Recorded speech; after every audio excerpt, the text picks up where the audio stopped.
여러분 안녕하십니까? 배려 목사입니다. 오늘은 11조에 관하여 여러분들에게 말씀을 좀 드릴까 합니다. 교회에서 11조 생활을 하고 있는데 오늘은 11조의 비밀에 대하여 여러분들에게 말씀을 드리도록 하겠습니다. 11조를 돈을 내고 안 내고가 중요한 것이 아니라 11조의 의미, 뜻이 무엇인가 우리는 분명히 알아야 됩니다. 그래서 오늘은 11조의 비밀에 대하여 여러분들에게 말씀을 드리도록 하겠습니다. 11조 생활하는 여러분들에게 한 가지 묻겠습니다. 11조가 율법인가요? 아니면 복음인가요? 율법입니다. 11조가 구약에서 왔죠? 그럼 구약은 율법입니다. 쉽게 말해서 창세기부터 말라기까지가 정확하게 율법입니다. 더 정확하게 말씀을 드리자면은 느헤미야 12장 44절에 보면은 율법에 정한 대로 11조를 곡간에 쌓게 하였느니라 라는 말이 기록이 되어 있습니다. 말라기 3장 10절에 보면은 딱 떨어지는 율법입니다. 구약 때는 실제로 11조를 내면은 창고에 차고 넘쳤습니다. 하지만 이 법은 예수님이 오실 때까지 법입니다. 로마서 8장 4절에 보면은 율법의 요구를 이루라라는 말씀도 있습니다. 그럼 율법의 요구란 뭘까요? 즉 11조의 의미, 뜻과 같은 말입니다. 우리는 11조의 의미를 모르고 11조를 행한다면 예수님의 말씀을 정면 대적하는 행위입니다. 왜냐면요, 갈라디아서 5장 4절에 보면 율법, 즉 11조 안에서 의롭다함을 얻으려 하는 너희는 그리스도 안에서 끊어지고 은혜 안에서 떨어진다라고 기록이 되어 있습니다. 그럼 11조의 뜻 요구가 무엇일까요? 말라기 3장 10절에 온전한 11조가 나옵니다. 온전한 11조의 영의 뜻은 오실 예수님을 믿으라는 뜻이며, 즉 예수님의 영이 내게 오면 내가 11조가 되는 것입니다. 11조란 예수님 자체가 11조입니다. 즉 예수님의 신분인 것입니다. 구약에 나오는 제물은 다 예수님을 상징하는 말입니다. 그러므로 그리스도가 오시면은 물질은 논하지 말아야 합니다. 창고에 물질이 차고 넘친다는 말은 하나님의 나라는 로마서 14장 17절에 보면은 성령 안에서 의와 희락과 평이 넘친다는 말입니다. 11조는 하나님의 것이라고 했습니다. 영어로는 예수님이 영을 받으면은 성도는 예수님 것이 되는 것입니다. 즉 거듭나면 생명의 성령을 받으면 하나님의 것이라는 말입니다. 11조 율법은 히브리서 7장 18절에 폐지되었다라고 말을 하고 있습니다. 모든 것이 주님 것입니다. 우리 것은 전혀 없습니다. 11조의 본체는 예수님입니다. 숫자 10이라는 말은 모든 것이라는 말이며 1이라는 말은 근본, 첫 것, 창조라는 의미입니다. 숫자가 아닌 말입니다. 11조의 의미는 예수님은 만물의 첫 것이다 라는 말입니다. 즉 10이란 말은 알파, 오메가란 말입니다. 바울 사도는 골로새서 1장 15절에 보면은 예수님을 가리켜 만물의 첫 것이라고 하였습니다. 구약의 율법에서는 11조를 내야 합니다. 그리스도가 오시면 예수님이 11조가 되어 세상에 오셨기 때문에 예수님이 영을 받으면 물질이 아닌 거듭난 사람을 받는다는 것입니다. 율법 안에서 11조가 있고 헌금이 있고 복음 안에서는 11조 헌금이 없습니다. 헌금이란 하나님께 바친다는 의미입니다. 11조 헌금이 아닌 오직 복음 안에서는 연보만 있을 뿐입니다. 11조는 하나님 것, 예수님이 영을 받으면 우리가 하나님의 것이 되는 것입니다. 물질을 가지고 얘기하는 것이 아닙니다. 11조란 말은 예수님의 신분을 얘기하는 것입니다. 예수님의 신분인 11조는 그림자였고 예수님이 안 왔으니 물질을 가지고 하는 것입니다. 예수님이 딱 나타나니 율법의 11조는 폐지되고 예수님이 11조인 것입니다. 예수님이 승천하고 나니 그 11조는 성도의 신분이 되었습니다. 11조는 예수님이 신분이며 그 신분은 무슨 신분입니까? 예를 들어서 A가 신분이 무엇냐고 물으면 이름이 아무개다라고 우리는 말하죠. 그러면 조상이 누구냐 그러면은 족보가 내 신분을 입증하는 것입니다. 예수님의 족보가 하나님이 창조자라는 소리입니다. 10은 모든 것이라는 의미입니다. 1은 시작, 0은 끝을 얘기하는 것입니다. 시작과 끝은 알파와 오메가이며 즉 모든 것이 되는 것입니다. 바울은 예수님을 가리켜 만물의 첫 것이라고 했습니다. 만물의 첫 것이나 11조라는 말은 같은 말입니다. 11조는 만물의 첫 것이며 그림자로 있을 뿐입니다. 실체이신 예수님이 오시면 그림자는 당연히 폐지되어야 합니다. 왜냐하면 11조를 하면 왜 안 되냐면 돈 내고 안 내고가 문제가 아닙니다. 11조를 내면은 예수님을 버리는 것과 똑같은 것입니다. 11조에 대해 얘기하려면 할 말이 많지만 핵심만 여러분들에게 말씀을 드리도록 하겠습니다. 말라기 3장 10절이 복음이고 만약에 행해야 된다면 다른 구절도 우리는 행해야 될 것입니다. 왜냐하면 예수님은 성경에서 이것도 행하고 저것도 행하라고 하였습니다. 말라기 3장 10절은 오늘날 교회에서 지독하게 교인들에게 가르치고 받으면서 신명기 14장 28절에 구제의 11조로서는 3년에 한 번씩 11조를 곳간에 쌓아 가난한 사람을 도우라고 하였습니다. 근데 오늘날 교회에서는 신명기 14장 28절은 교회에서 안 가르칩니다. 왜 그러는가? 분명히 성경에는 이것도 행하고 저것도 버리지 말아야 한다라고 말을 하였습니다. 근데 오늘날 교회는 돈 받는 것만 오늘날 교회에서 지독하게 교인들에게 가르치고 받지 않습니까? 하나 교인들에게 내놓는 것은 절대로 하지 않습니다.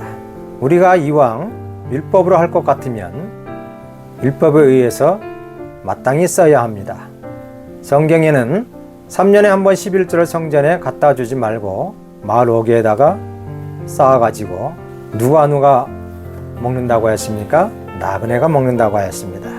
나그네가 누구일까요? 그리스도인입니다. 주님과 동행하는 사람을 나그네라고 합니다. 나그네는 세상 것에 마음을 두지 않는다는 말입니다.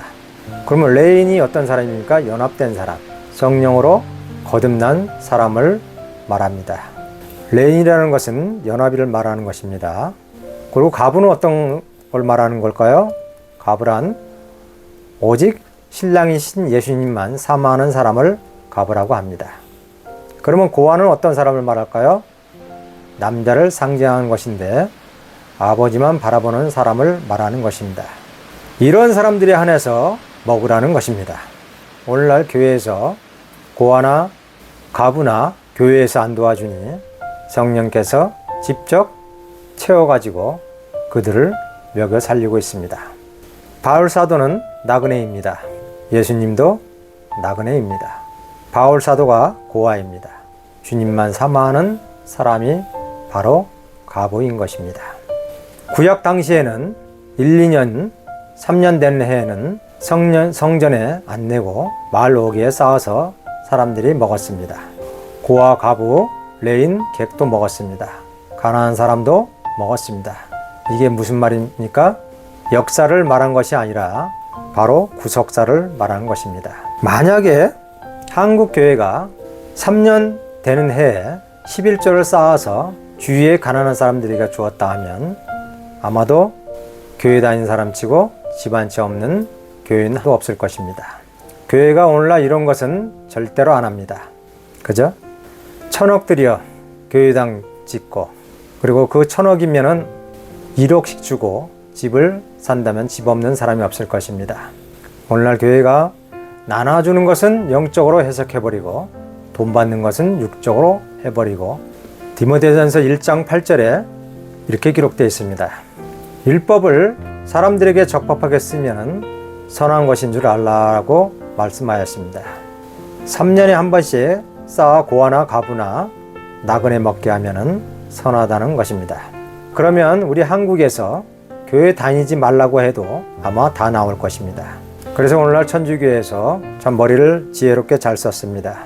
가난한 사람에게, 영세민에게 30만 원씩 준다고 합니다. 그래서 1년에 100만 명씩 가고 있다고 합니다. 한국에서 하도 11조 가지고 사람들을 괴롭게 하니까 11조를 폐지하고 전 세계가 딱 한국만 폐지 않았다고 합니다. 11조에 시달리는 개신교인들이 천주교로 많이 간다고 합니다. 죄를 지어도 죄인 줄 모릅니다. 옛날에 어느 권사님이 영세민이었습니다. 국가에서 30만 원을 받습니다. 그리고 11조 감사헌금, 구역예배, 각종 헌금 50가지가 넘습니다. 오늘날 교회 30%가 영세민이라고 합니다. 어느 교회에 나이 드신 장로님이 있었습니다. 그때 집회를 하는데 부흥 강사가 지금은 서로 제사를 못 드리니 솥값으로 내라고 합니다. 그래서 그 장로님은 허리도 잘 못 피시는데 그 솥값을 지불했다고 합니다. 이것이 오늘날 우리 한국교회의 현실입니다. 왜 오늘날 교회 목사들이 이런 것을 모릅니까? 국가는 영세민에게 30만 원을 줍니다. 왜 줍니까? 굶지 말라고요. 근데 교회는 하나님에게 바쳤다고 합니다. 하나님이 돈 달라고 한 적 없습니다. 우상을 섬기고 있는 것입니다. 하나님 무엇이 부족하여 우리 인간들에게 돈을 달라고 합니까? 우리 예수님은 우리를 살리려고 자기 몸을 바치신 분입니다. 우리는 교인들에게 이리 피해를 끼치면서 하나님을 섬기는 일이라고 말을 합니다. 그러니 이것이 어찌 악하지 않겠습니까? 피 같은 성도들의, 어렵게 사는 성도들에게 돈을 걷어들여 수천억 가지고 교회당을 지으며 호화롭게 삽니다. 교회당을 지으면 뭐합니까? 오늘날 대형교회 목사들은 교회당 짓고 집 사고 땅 사고 별짓 다 하지 않습니까? 교회는 수급자 30만 원 가져다가 다 바치고 종이 주워 먹고 사는데 그들은 호화롭게 삽니다. 이것이 어찌 악하지가 않습니까? 아마 하나님이 복을 무지하게 줄 겁니다. 이것은 복이 아니라 바로 악입니다. 그런데 이런 것들을 본인들은 못 느끼고 있습니다. 우리 한국 종교에서도 불교에서도 이런 짓은 안 합니다. 유교에서도 이런 짓은 안 합니다. 하다못해 마호멧 이런 짓은 안 합니다. 천주교에서도 이런 짓은 안 합니다. 하나님께 바치자고 합니다. 그리고 감사기도 하자고 합니다. 하나님이 이런 것을 받으시겠습니까? 하나님 무엇이 부족해서 돈을 받으시겠습니까? 천지우주 만물을 지으신 하나님께서 무엇이 부족해서 우리 인간들에게 돈을 받겠습니까? 이런 짓은 하지 말아야 됩니다. 율법 안에서 11조가 있고 헌금이 있고 복음 안에서는 연보만 있을 뿐입니다. 예수님이 11조 내라는 말 안 했습니다. 사도들이 11조 내라는 말 안 했습니다. 근데 왜 오늘날 우리들은 이것을 가리키고 이것이 악인지도 모르는데 행하라고 합니까? 11조의 의미를 분명히 알고 성도들에게 가르쳐야 될 것입니다. 헌금이란 말을 사도들은 안 썼습니다. 그럼 뭐만 있습니까? 연보 가지고 교회 운영하라는 것입니다. 이 연보 가지고 교회 운영도 하고 가난한 자도 도우라는 것입니다. 요한일서 5장 21절에는 우상을 멀리하라고 하였습니다. 이런 것들은 하나님이 받지 않는 돈입니다. 신이 무엇이 부족하여 돈을 받는다고 합니까? 만약에 받으라고 한다면 이것은 우상을 섬기는 것입니다. 받긴 받는데 그럼 누가 받습니까? 받는 사람이 누군가는 있어야 되지 않겠습니까? 하나님 대신 받는 자가 누가 있을까요? 사탄이가 받고 그리고 낸 대로 복을 줍니다. 그것도 지극정성으로 하면 거기에 맞게 복을 주는 것입니다. 이 말이 어디에 있습니까? 마태복음 4장 8절에 보면은 천하 만국의 영광을 내게 주었으니 세상을 내게 주었으니 내가 절하면 복을 주리라 하였습니다. 영광도 주고 부귀도 주고 권세도 준다고 하였습니다. 누가 말했습니까? 사탄이가 말했죠. 사탄이는 세상의 모든 것을 이임받았습니다. 율법 안에서는 11조도 내야 됩니다. 언제까지 내야 됩니까? 예수님이 십자가를 질 때까지, 예수님이 잡히실 때 유월절을 지키지 않았습니까? 근데 오늘날 우리들은 유월절을 안 지킵니다. 왜 안 지키는가? 돈 들어가는 건 절대로 안 지킵니다. 11조는 돈 나오니까 지킵니다. 만약에 11조가 지키는 것이라면 마지막까지 그 위대한 유월절 지켜야지. 그러면 그 위대한 유월절을 우리가 안 지키면 되겠습니까? 말이 앞뒤가 안 맞죠? 율법은 예수님 올 때까지만 지키는 것입니다. 그러면 제물은 뭐라 그랬습니까? 예수님의 상징인 것입니다. 율법은 십자가에서 이루었다 할 때까지 지켜야 할 법입니다. 그리고 11조 자체가 모든 것이 일입니다. 일은 뭐라 그랬습니까? 첫 것, 첫 곡식. 예수님이 첫 것, 첫 곡식, 첫 열매입니다. 이것이 예수님이고 예수님이 영을 받으면 나를 가리키는 것입니다. 말씀을 정리합니다. 11조 내고 안 내고가 중요한 것이 아니라 우리는 분명히 11조의 의미, 뜻을 알고 행해야 됩니다.